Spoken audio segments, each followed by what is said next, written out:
आज यानी 26 अगस्त 2025 को पंजाब के फर्टाइल मैदानों में एक बहुत बड़ा संकट गहरा रहा है। स्टेट एक बार फिर से भयंकर बाढ़ से जूझ रहा है। एक डरावना नजारा जो अब हर साल की ट्रेजेडी बन गया है।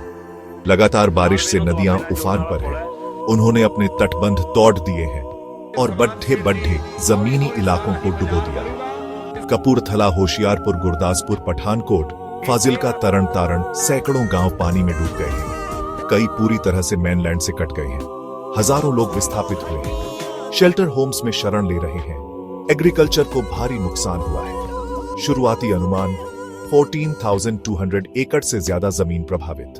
कपूरथला, फिरोजपुर, फाजिल्का। यह समझने के लिए कि पंजाब खुद को बार बार इस दुविधा में क्यों पाता है, किसी को नेचुरल फैक्टर्स को देखना होगा और मैन मेड फैक्टर्स को भी प्राइमरी और सबसे इमीडिएट कारण वेदर है। इस साल हिमाचल प्रदेश में एक्स्ट्राऑर्डिनरी हैवी मॉनसून था।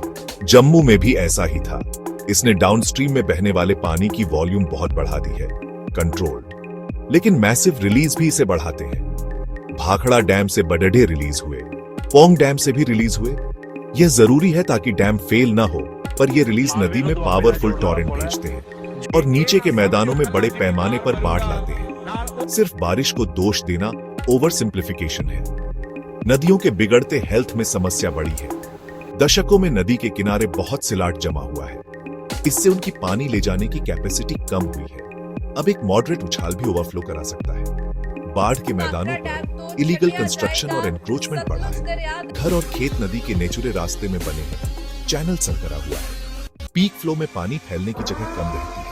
इससे पानी ऊंचा और तेजी से बढ़ता है और ज्यादा विनाश होता है। इस बढ़ती आपदा के सामने स्टेट मशीनरी और सशस्त्र बलों ने एक बड़ा रिस्पांस एफर्ट मोबिलाइज किया है। जालंधर में एक state level flood control room बनाया गया है। एक डेडिकेटेड हेल्पलाइन नंबर 018122400064 को उन निवासियों की मदद के लिए व्यापक रूप से पब्लिसाइज किया गया है। एडमिनिस्ट्रेशन उन लोगों तक पहुंचने के लिए 24 घंटे काम कर रहा है जो कट गए हैं, खासकर गुरदासपुर जहां एक्सेस सबसे मुश्किल है। प्राइमरी ऑब्जेक्टिव लोगों को निचले कमजोर क्षेत्रों से निकालना और उन्हें सुरक्षित स्थानों पर ले जाना है।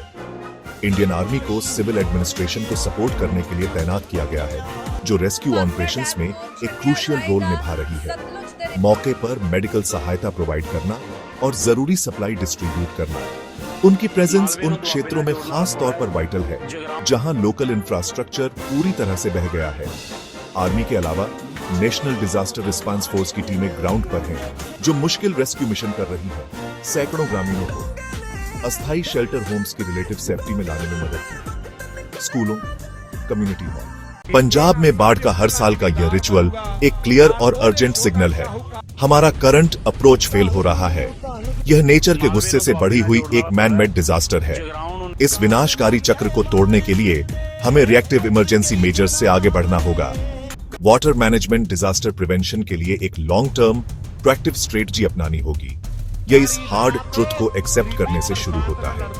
हम अपनी नदियों का अनादर करना जारी नहीं रख सकते। सभी मेन रिवर बेड्स को डिसील्ट करने के लिए एक कॉम्प्रिहेंसिव और सस्टेन्ड कैंपेन नॉन नेगोशिएबल है। डायग्राम एक multi pronged flood mitigation strategy, desilting, flood plain zoning और एफोरेस्टेशन डेप्थ बढ़ाना, विड्थ बढ़ाना, जिससे वे पॉपुलेटेड एरिया में ओवरफ्लो हुए बिना मॉनसून के उछाल को संभाल सकें। साथ ही हमें रिवर फ्लड प्लेन्स पर किसी भी तरह के एनक्रोचमेंट के खिलाफ एक सख्त जीरो टॉलरेंस पॉलिसी लागू करनी होगी। फ्लड प्लेन्स नदी का नेचुरल सेफ्टी वॉल्व है। उन्हें रिस्टोर और प्रोटेक्ट किया जाना चाहिए। हमें अपने फ्लड फोरकास्टिंग और अर्ली वार्निंग सिस्टम्स को मॉडर्नाइज करने में इन्वेस्ट करना होगा। नदी के फ्लो पर रियल टाइम डेटा, इससे अधिक एक्यूरेट और टाइमली अलर्ट मिलेंगे। समुदायों को इवैक्यूएट करने और अपनी प्रॉपर्टी को प्रोटेक्ट करने के लिए कीमती एक्स्ट्रा घंटे मिलेंगे। कम्युनिटी पार्टिसिपेशन किसी भी सक्सेसफुल मिटिगेशन स्ट्रेटजी की आधारशिला है। सरकार को लोकल कम्युनिटीज के साथ मिलकर काम करना चाहिए। नदियों के साथ सद्भाव में रहना सीखना